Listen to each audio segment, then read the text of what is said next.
The essence of basketball. I don't know if you can be a basketball player without experience. B-Ball Radio. B-Ball Radio special basketball cinema edition. E-New Eric Newman on the West. My name's Bobbito, Bobbito a.k.a. Garcia. Bob Love. Yo, grab your popcorn, people.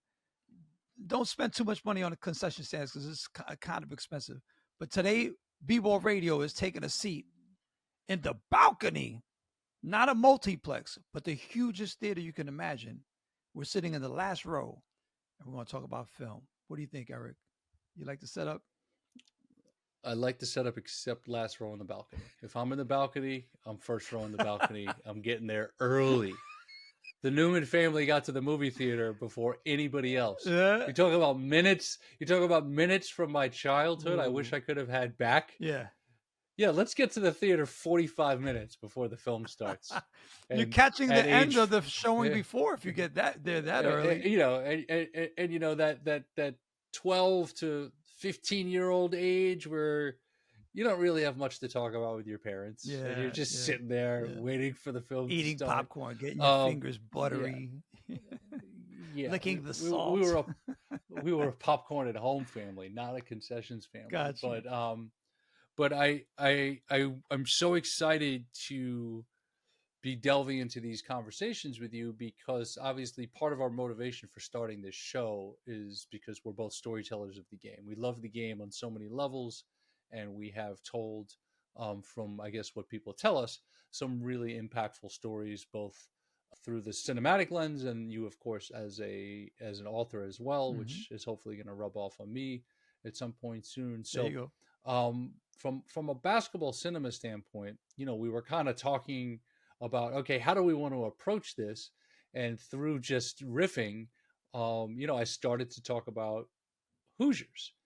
And for me, Hoosiers is 1987, and I'm 9 years old. And it's actually the same year I see The Untouchables in the movie theater, which, of course, has a huge impact on me. Andy Garcia's first role, and that is one of those moments in film, the Andy Garcia moment, where I'm like, this is the coolest guy I've ever seen in my life. And I'm not going to ruin that scene, and I'm not going to reenact violence here on B-Ball Radio, but Andy Garcia's role in B-Ball Radio and The Untouchables, excuse me, was awesome. Andy, that is your invite to come on B-Ball Radio. But, you know, I named my production company Untouchable Creative because the film had such a big impact on me, but so did Hoosiers. And, you know, always being a fan of Gene Hackman, seeing the French Connection at way too young of an age, and seeing him as this basketball coach. Ironically, his character coached semi-pro in Ithaca, of all places, where I went to college. A lot of fun connecting points there with Hoosiers. But, you know, seeing that at that age and then watching it over and over again, and obviously the great music score, the nostalgia, the underdog that could, and everything that goes into it. But I want to start with Bob. Like, when you saw Hoosiers, what did that bring out for you emotionally, and how did that inspire you as a fan of everything basketball? Well, that's a deep question. My father was an alcoholic, Eric, and, you know, was an incredible parent, you know, inspiring father. But, you know, he had his sides that weren't perfect as any other human being. So it was interesting for me being in the theater in Maine, of all places, is where I saw it. I was on spring break just before I'm about to go play professional basketball in Puerto Rico. So my mind is like this. It's like I had gotten cut from my Division III college team at Wesleyan University 3 years in a row. I'm like dying for anything basketball related. And here's this feature film with, you know, a star, Gene Hackman, who had been Lex Luger in the Superman series. Dennis Hopper, who's, you know, at this point, like, he's established, but he's not quite yet the superstar that he becomes and Barbara Hershey, who's a phenomenal actor, who actually gets a nomination for the Academy Award, and she might even won the Oscar for Best Supporting Actress. I don't remember.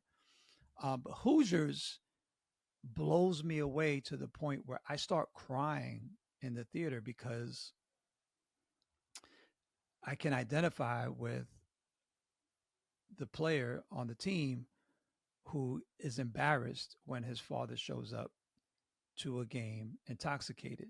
The crazy thing is that usually, like, art imitates life. In my story, life imitated art, because a month later, I'm in Puerto Rico and my father shows up to one of the games and walks.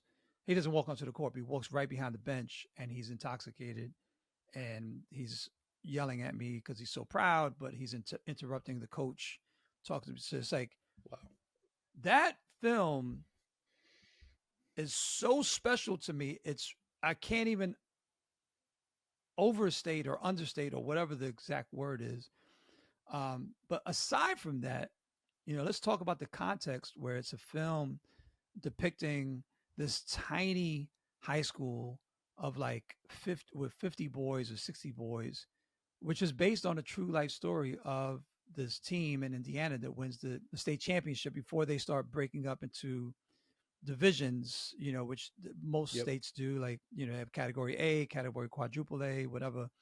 At that point, it didn't matter the size of the school. Everybody played in the same pool for the state championship. And this tiny squad wins. And that's what happened. I'm not trying to spoil the film, but it's an underdog film, has a lot of nuance with Indiana basketball. And there's just so much beauty that was exposed in there. And I'm a harsh critic of basketball films, Eric. Yep. Harsh. A lot of films that are super popular in mainstream corners, I'm like really upset at. Really upset at. Hoosiers, on the other hand, though, I can't say anything bad about. It's the kids is shooting a set shot. That's what they did in the 1950s. They weren't shooting, one-hand jump shots across the board. The kid is shooting a runner, from 18 feet. That's what they did. One foot. The one leg runner. The one leg runner from 18 feet. That's what they were doing back then. So it's I feel like it's true to the time capsule that it is. And I would love to hear your thoughts about it. But don't say anything bad about Hoosiers, because no, Hickory High. I mean, my exposure to film is very unique through the lens of my father. Mm-hmm. And one thing that my father always points out, whether we were experiencing something in the theater or watching something at home, would always talk about the score. Mm. And he would always say to me, "Can you imagine this film without that music?" And I think that was my father's original calling that he, for whatever reason, didn't pursue. He studied music at Brooklyn College. Mm-hmm. Claims he's told my brother and I stories about playing music back in the day, but there aren't many that I remember. But the way that score drives the emotion of the film, both in the basketball action, but also off the court. And now that I'm thinking more and more about the scenes that I truly love most about the film, you're learning about how small towns work, mm-hmm. Especially with the small town politics, where they tried to remove him as coach. And that might be my favorite scene in the film, mm-hmm. when, coach is trying to get the star player of the town to play, and Jimmy Chipwood is not on the team yet. And you have no idea like where that plot line is going. And there's this town hall meeting that is about to take a vote on whether or not they want to keep coach on, because he has a very particular style and he's stubborn and he's determined and he's not going to listen to anybody else in terms of how he wants to coach. He's had success in other places, but he's also had his own demons to deal with. Yep.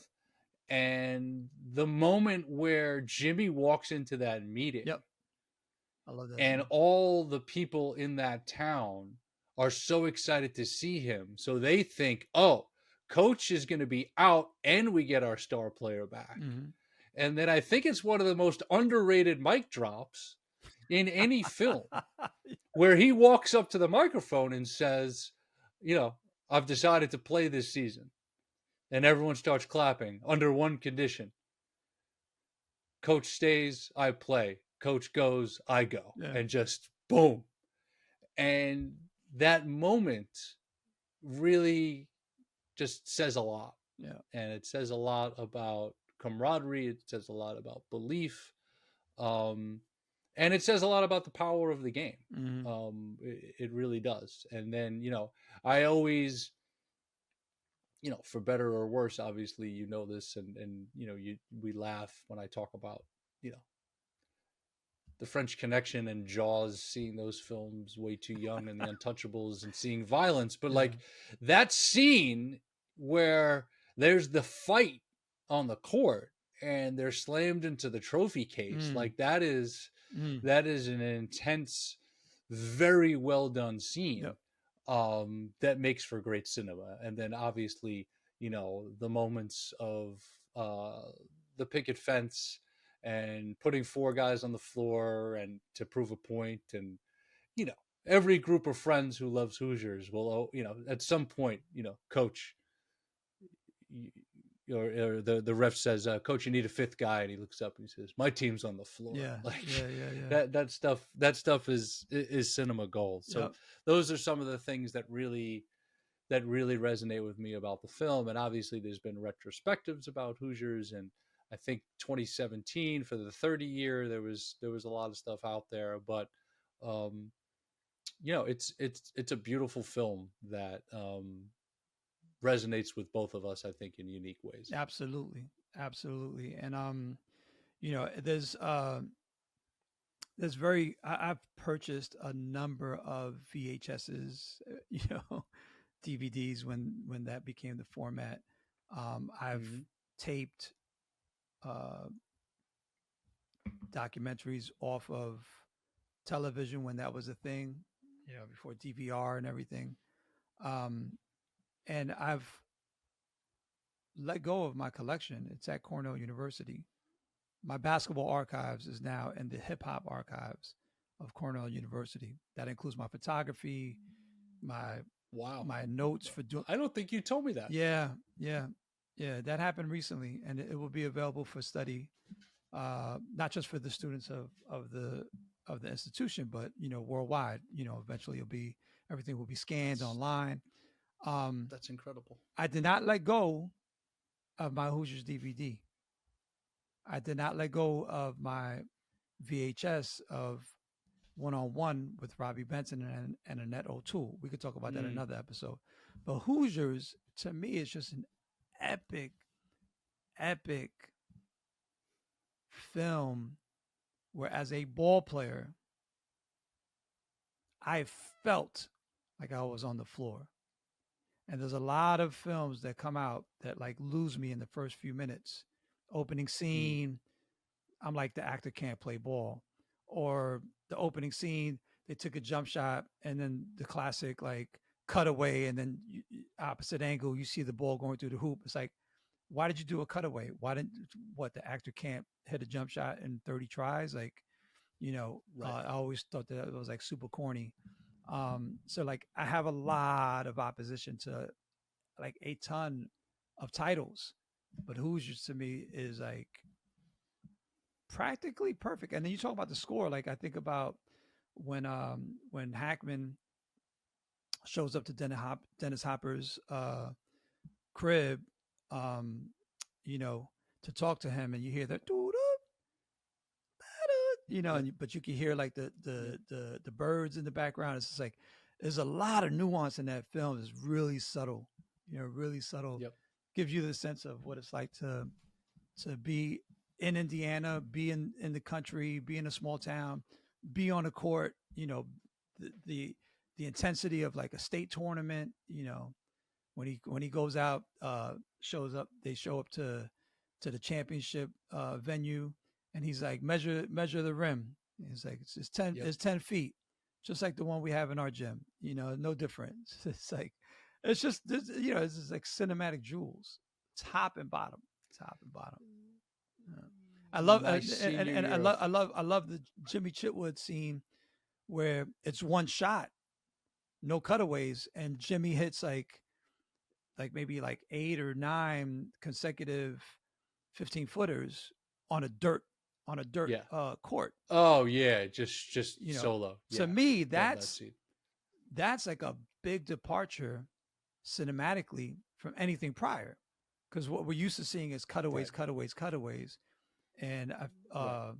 forget what film it was, um, where they had the handheld camera that they went for like 2 minutes in the film without it was with Mark Wahlberg was in it.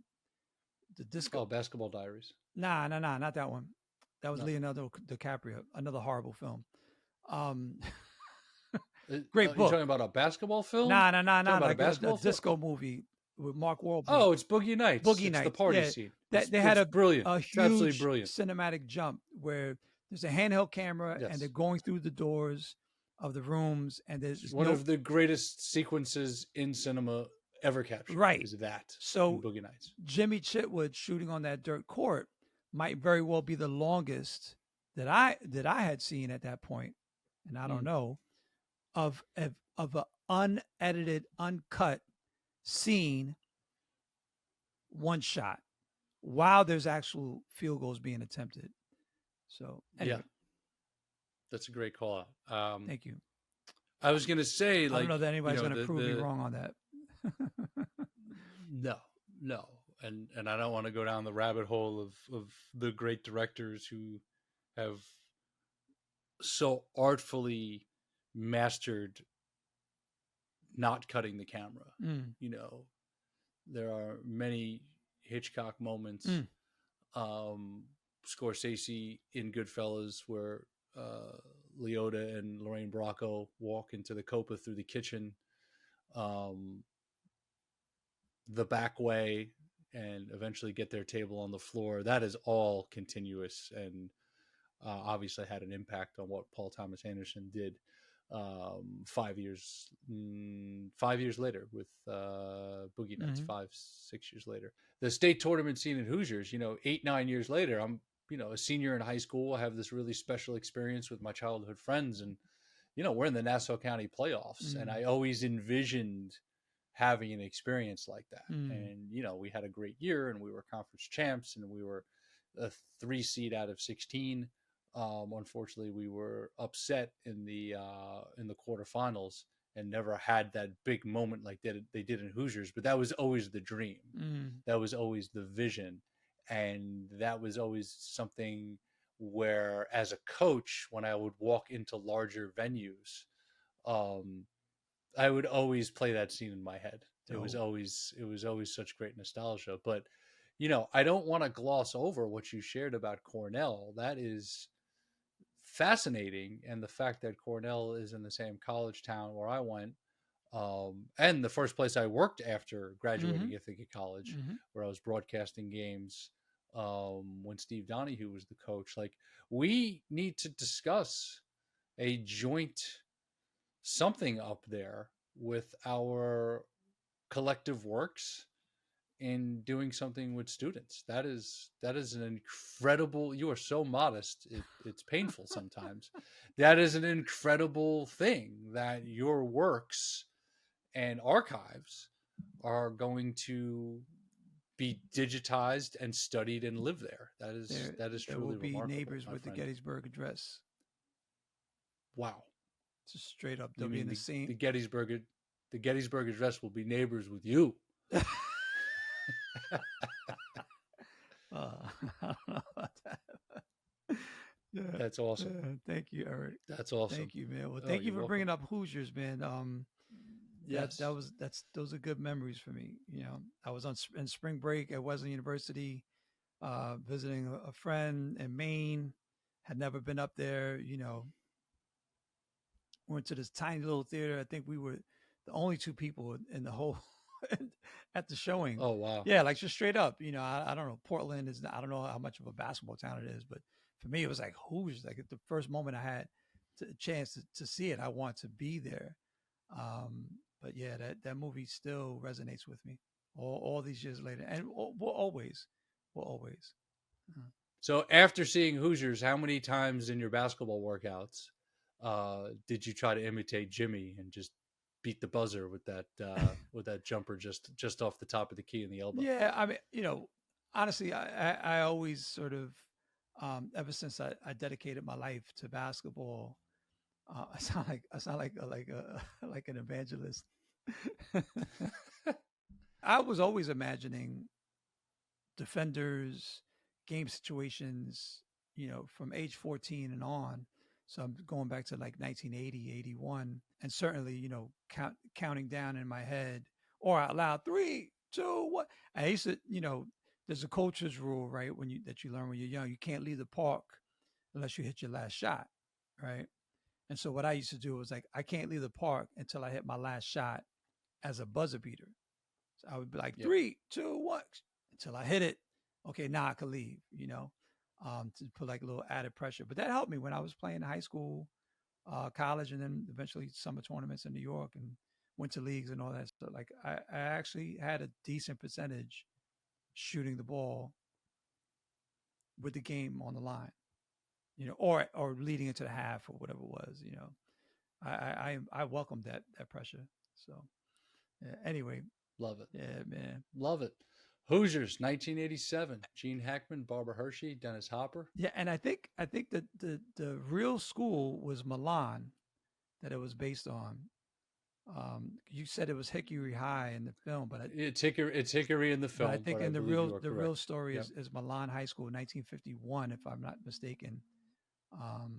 I always get it mixed up. It's either 51 or 53. Yeah, and it's early. They have that great shot of the team photo at the end of the film. The actual team, right? Leaves you, which leaves you very, very nostalgic. Yep. And it's a special film. Yep. So, yep.